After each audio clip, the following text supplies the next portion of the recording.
So ഇത്രയൊക്കെയുള്ളൂ നമ്മുടെ ഈ video ഇവിടെ അവസാനിക്കുകയാണ്. ഇനി നിങ്ങൾക്ക് വേണമെങ്കിൽ പോവാം. നിങ്ങൾക്ക് പരീക്ഷയ്ക്ക് വേണ്ടി മാത്രം പഠിച്ചാൽ മതി എന്നുള്ള രീതിയാണെങ്കിൽ നിങ്ങൾക്ക് പോവാം, കുഴപ്പമില്ല. പക്ഷേ if you want something else then you want to stay here. ഈ പാഠത്തിലിരിക്കും പറഞ്ഞ 2 കാര്യങ്ങളുള്ളൂ. ഒന്ന് യൂണിറ്റ്സ് എന്താണെന്ന്, ഒന്ന് മെഷർമെൻറ്റ്സ് എന്താണെന്ന്. അത് ഇനി ഈ പാഠം കഴിയാണ്. പക്ഷേ ഞാൻ ഈ വീഡിയോയുടെ തുടക്കത്തിൽ ഒരു കാര്യം പറഞ്ഞിട്ടുണ്ടായിരുന്നു. എന്തുകൊണ്ടാണ് അവന് ആ ഡൗട്ട് വന്നത്.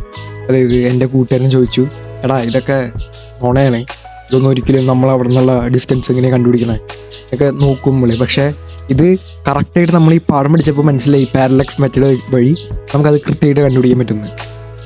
പക്ഷേ നമ്മൾ എന്താണ് സത്യം, എങ്ങനെയാണ് നമ്മൾ ഒരു കാര്യത്തിൽ വിശ്വസിക്കുക, അതാണ് ശരിയെന്ന് എങ്ങനെയാണ് വിശ്വസിക്കുക? ഈ ഒരു ചോദ്യങ്ങളൊക്കെ പണ്ട് കാലത്ത് ഓരോ സയൻറ്റിസ്റ്റുകളും ഫിലോസഫറും മാരൊക്കെ നന്നായിട്ട് ബുദ്ധിമുട്ടിയിട്ടുള്ളൊരു ചോദ്യമാണ്. ഈ ഒരു ചോദ്യത്തിന് അടിസ്ഥാനമായിട്ടാണ് 2 കാര്യങ്ങൾ വെച്ചിട്ട് ഒരു സോളിഡായിട്ടുള്ള നോളജ് നമുക്ക് ഉണ്ടാക്കാൻ പറ്റുന്നത് മനസ്സിലാക്കിയത്. അതാണ് സയൻറ്റിഫിക് ടെമ്പർ എന്ന് പറഞ്ഞത്. സിമ്പിളായിട്ട് പറയുകയാണെങ്കിൽ, ഇപ്പോൾ ഒരു ഹൈപ്പോത്തസിസും ഒരു എക്സ്പെരിമെൻറ്റും നടത്തുക. ഫോർ എക്സാമ്പിൾ, ഇതിപ്പോൾ ഞാൻ വേറെ പേരോട് പറയുമ്പോൾ നിങ്ങൾ പേടിക്കുന്നു വേണ്ട. നിങ്ങളുടെ വീട്ടിൽ കറണ്ട് പോവുകയാണ്, നിങ്ങൾ വയ്യാതെ രാത്രി വരികയാണ്. അപ്പോൾ നിങ്ങൾ പുറത്ത് നോക്കിയപ്പോൾ എന്ത് കാണാം? നിങ്ങളുടെ ലൈറ്റൊന്നുമില്ല. സോ നിങ്ങളുടെ മനസ്സിലൊരു ഹൈപ്പോത്തസിസ് വരികയാണ്, എൻ്റെ വീട്ടിൽ മാത്രമാണോ കറണ്ട് പോയിക്കണേ, എൻ്റെ പ്രശ്നമാണോ, എൻ്റെ വീടിൻ്റെ പ്രശ്നമാണോ നോക്കാൻ വേണ്ടിയിട്ട് നിങ്ങൾ ഹൈപ്പോത്തസിസ് അപ്പം ഉണ്ടാക്കുകയാണ്. അങ്ങനെയാണെങ്കിൽ ബാക്കിയുള്ള വീടുകളിൽ കറണ്ട് ഉണ്ടാവില്ലേ നോക്കുകയാണ്. അത് ഇതിനപ്പൻ എക്സ്പെരിമെൻ്റ് ചെയ്യണം. നിങ്ങൾ നോക്കും, കണ്ണോട് നോക്കും അപ്പുറത്തെ വീടുകളിൽ. അപ്പം മനസ്സിലാവും നിങ്ങൾക്ക് അവിടെ കറണ്ട് ഉണ്ട് എന്ന്. അപ്പം നിങ്ങളുടെ വീട്ടിലാണ് പ്രോബ്ലം എന്ന് മനസ്സിലാവും. സോ നിങ്ങൾ നേരെ പോവും. അടുത്ത ഒരു ഹൈപ്പോത്തസിസ് അപ്പം ഉണ്ടാവുകയാണ്, നിങ്ങൾ സ്വിച്ച് ഇട്ടാൽ നിങ്ങൾക്ക് മനസ്സിലാവും ഈ ബൾബിൻ്റെ വല്ല പ്രോബ്ലം ആണോ. വേറെ സ്വിച്ച് ഇട്ടാൽ, അതായത് ലൈറ്റിൻ്റെ സ്വിച്ച് ഇട്ടാൽ അല്ലെങ്കിൽ ഫാനിൻ്റെ സ്വിച്ച് ഇട്ടാൽ നിങ്ങളുടെ വീട്ടിൽ കറണ്ട് ഉണ്ട്, പക്ഷേ ഈ ബൾബിൻ്റെ പ്രോബ്ലം ആണെന്ന് മനസ്സിലാവും. സോ ഇതൊരു ഇൻഫിനൈറ്റ് ഹൈപ്പോത്തസിസ് ആൻഡ് എക്സ്പെരിമെൻറ്റ് മോഡലിൽ ഇങ്ങനെ പോയിക്കൊണ്ടിരിക്കും. പക്ഷേ സയൻസിൻ്റെ കേസിൽ ഒരു കാര്യം കൂടി ഉണ്ട്, അതാണ് അഡാപ്റ്റേഷൻ. അഡാപ്റ്റേഷൻ എന്ന് പറഞ്ഞാൽ, ഇപ്പോൾ ഞാൻ ഒരു തിയറി ഉണ്ടാക്കി വിചാരിക്കുക. ഈ തിയറി ഉണ്ടാക്കുന്ന എന്ത് ബേസിസിലാവും? ഒരു ഹൈപ്പോത്തസിസ് ഉണ്ടാവും, ഒരു എക്സ്പെരിമെൻ്റ് ഉണ്ടാവും. അപ്പോൾ ആ ഒരു ടൈമിൽ എനിക്കുള്ള ഡാറ്റ എന്താണോ അത് വെച്ചിട്ടാവും ഞാൻ ഉണ്ടാക്കിയിട്ടുണ്ടാവുക. പക്ഷേ കുറച്ച് ടൈം കഴിഞ്ഞിട്ട് അത് വേറൊരാൾ തെറ്റാന്ന് പറയാണ്. വെറുതെ തെറ്റാന്ന് പറയല്ല, അത് കൃത്യമായിട്ട് എക്സ്പെരിമെൻ്റലി തെളിയിച്ചിട്ട് തന്നെ അത് തെറ്റാന്ന് പറഞ്ഞു കഴിഞ്ഞാൽ അത് അഡാപ്റ്റ് ചെയ്യണം, അത് പ്രൂവ് ചെയ്യണം, അത് നമ്മൾ സമ്മതിച്ചു കൊടുക്കണം. അതാണ് എല്ലാ സയൻസ് ആയിട്ടുള്ള ബയോളജി, ഫിസിക്സ് ആൻഡ് എല്ലാം. So why I am saying like this? Answer is simple, that nowadays you are in a society where your rights are being exploited. Like if you are in a bus, then you have the right to give concession ticket, but many bus conductors are not willing to do to you that.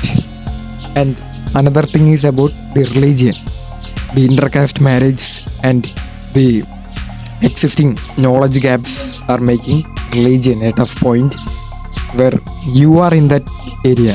Actually religion is a social structure, political structure that we made through our evolution. വേറൊരു experience പറയാം. ഞാൻ ഒരു അനുഭവം പറയാം. ഞാൻ ഒരാളെ കണ്ടിട്ട് പറയുന്ന ആൾ വലിയൊരു ആൾ തന്നെയാണ് കേട്ടോ, വലിയ പ്രസംഗകനാണ്. അപ്പോൾ ആൾ പറയാം, സയൻസിനെ എക്സ്പ്ലോയിറ്റ് ചെയ്യണ കുറച്ച് ആൾക്കാരുണ്ട്.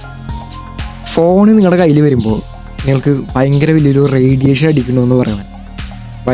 ഫോണ് നിങ്ങളുടെ കയ്യിൽ വെച്ചാൽ നിങ്ങളിപ്പോൾ കേട്ടിട്ടുണ്ടാവും, ചിലപ്പോൾ ഫോണൊക്കെ തലോണയുടെ അടിയിൽ വെച്ച് ഉറങ്ങി കഴിഞ്ഞാൽ അതിൽ നിന്ന് റേഡിയേഷൻ അടിക്കണമെന്നൊക്കെ കേട്ടിട്ടുണ്ടാവും. ഇത് ഭയങ്കര വലിയൊരു തെറ്റാണ്. എന്തുകൊണ്ടാണ് ഞാൻ പറയുന്നത്? ക്ലിയർ ആയിട്ട് എവിഡൻസ് പറയാം.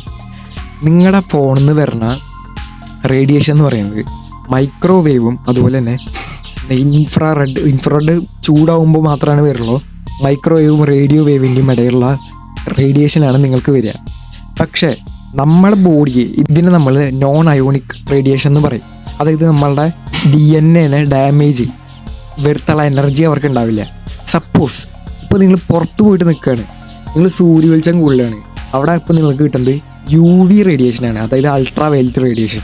അതായത് നിങ്ങളുടെ DNA ഡാമേജ് ചെയ്യാനുള്ള പവർ ആ UV റേഡിയേഷൻ ഉണ്ട്, അത്രമാത്രം എനർജി ഉണ്ട്.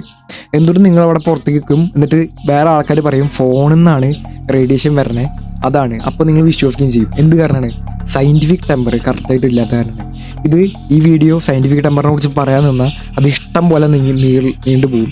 അത് കാരണം ഇപ്പോൾ ഈ വീഡിയോ നിർത്തുകയാണ്. As science gives infinite amount of knowledge to everyone that is existing today. As the famous Carl Sagan said, again at that dot, that's here, that's home, that's us. On it, everyone you love, everyone you know, everyone you ever heard of, every human being who ever was, lived out their lives, the aggregate of our joy and suffering, thousands of confident religions, ideologies, and economic doctrines, every hunter and forager, every hero and coward, every creator and destroyer of civilization, every king and peasant, every young couple in love, every mother and father, hopeful child, inventor and explorer, every teacher of morals, every corrupt politician, every superstar, every supreme leader, every saint and sinner in the history of our species lived there on a mote of dust suspended in a sunbeam. Okay, നിങ്ങൾക്ക് science എന്ന് പറഞ്ഞാൽ power മാത്രം തരുന്നതല്ല. നിങ്ങളുടെ power എന്താ, നിങ്ങളുടെ അഹങ്കാരം, അങ്ങനത്തെ negative ആയിട്ടുള്ള ഇമോഷൻസ് ഉണ്ടെങ്കിൽ അതിനൊക്കെ നല്ല രീതിയിൽ കുറയ്ക്കും. അഹങ്കാരം ഒക്കെ ഫുള്ള് പോവും. ആകെ നിങ്ങൾ ഭയങ്കരമായിട്ട് സിംപ്ലിഫൈഡ് ആവും, ഹമ്പിളാവും നിങ്ങൾ.